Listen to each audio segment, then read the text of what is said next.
Hi hello नमस्ते सगळ्यांना. तर मी तुम्हाला सगळे इन्ग्रेडियंट्स दाखवते आहे.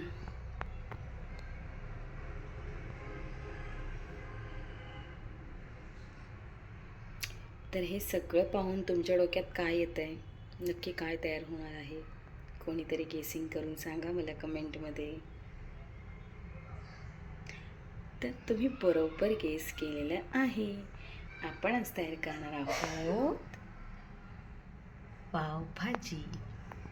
त्यासाठी काय लागणार आहे बघा. इथे मी खूप बारीक असा छान असं चिरून घेतलेला आहे बीट. बीट घेण्यापाठीमागचं कारण एकच आहे, तर आपल्या पावभाजीला छान असा ओरिजिनल नॅचरल असा कलर येण्यासाठी, आणि तो नैसर्गिक कलर असेल त्याच्यामुळे बॉडीला कुठल्याही प्रकारचा इफेक्ट होणार नाही. आणि हा छान असा बारीक असा ग्रेट केलेला गाजर, सगळ्यात महत्त्वाचा जो इन्ग्रेडियंट आहे पावभाजीमध्ये तो म्हणजे शिमला मिरची. ही पण मी छान अशी बारीक अशी ग्रेट करून घेतलेली आहे. येस, आणि मला स्वतःला प्रचंड आवडते ती म्हणजे फ्लावर, खूप बारीक केलेली आहे. हे मी फक्त उकडलेले बटाटे आहेत, त्याला आपण स्मॅश करून नंतर टाकणार आहोत. आणि हे मटार मी फक्त बॉईल केले थोडं मीठ टाकून. कांदा पाणी सुटतो म्हणून, आणि टोमॅटो मी हे नंतर चिरणार आहे.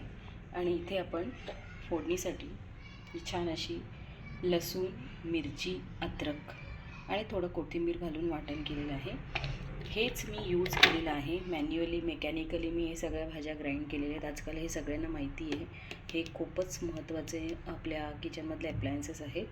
एकतर इलेक्ट्रिसिटी सेव्ह होते, आणि दुसरी गोष्ट म्हणजे मेकॅनिकली म्हणजे आपल्या हाताचा वापर होतो. आणि छान असं मस्त बारीक हे सगळे मी त्याच्यामध्ये कट केलेले आहेत.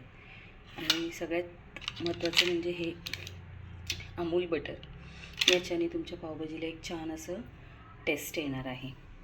आणि तेल तर प्रत्येकाला माहिती आहे, तेल लागणार आहे. चवीप्रमाणे मीठ, हे सेंधव मीठ आहे, पिंक मीठ.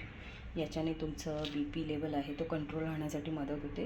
नेहमीच्या स्वयंपाकामध्ये आम्ही हेच वापरतो. आणि आवडीनुसार मसाला, तिखट आणि हळद. तर माझी सगळी तयारी झालेली आहे. आता मी कशी करायची त्याची मी तुम्हाला कृती दाखवते. गॅसवरती मी मंद आचेवरती पॅन ठेवलेलं आहे, आणि त्याच्यात 1 टीस्पून फक्त ऑइल टाकले. मी आता ज्या भाज्या कट केलेल्या आहेत त्या भाज्या मी याच्यामध्ये सॉटे करणार आहे. आणि त्याला थोडंसं पाणी, स्वतःचं ओरिजिनल जे प्रत्येक भाजीमध्ये एक पाण्याची लेवल असते, तर ते लेवलमध्येच आपण त्याला आधी शिजवून घेणार आहोत. तर त्यासाठी काय करायचं आहे, तुम्हाला भाज्या सॉटे केल्यानंतर थोडंसं असं झाकण ठेवून त्याला 5 मिनटं शिजवून घ्यायचं त्याच्या स्वतःच्या पाण्यामध्ये. आणि नंतर मग तुम्ही पाणी टाकायचं आहे. आपल्याला छान सॉफ्ट अशी भाजी शिजवून घ्यायची. तुम्ही इथे गाजर टाकून त्याला थोडं परतून घेणार आहोत. अशाच प्रकारे मी याच्यात बीट घालणार आहे, आणि याच्यात फ्लावरसुद्धा मी घालणार आहे. फक्त कॅप्सिकम नाही घालणार आहे, की कॅप्सिकमला नंतर घालणार आहे, कारण त्याचं एक उग्र वास असतो, आणि तो आत्ता जर तुम्ही शिजवला तर तो पूर्ण भाजीमध्ये मिक्स होऊन जाईल.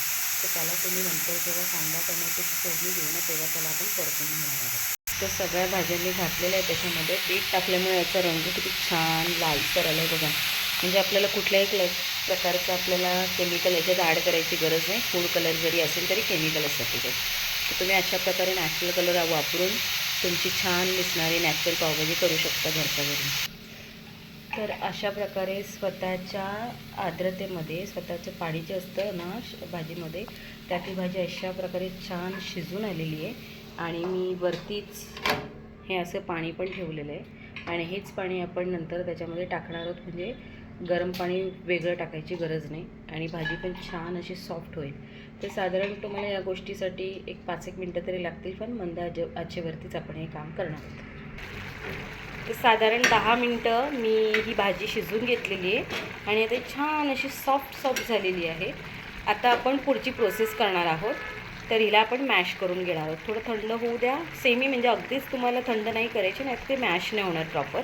मॅशरचा उपयोग करून आपण तिला छानपैकी अशी एकदम एकजीव करून घेणार आहोत. तर बघा, मी आता काय केलेलं आहे, थोडंसं याला थंड करून घेतलं, आणि म्हणजे मी गॅसवरतीच ठेवलं आहे, आणि स्मॅशरच्या मदतीने याला मी छान बारीक असं ग्राइंड करून घेतलं आहे.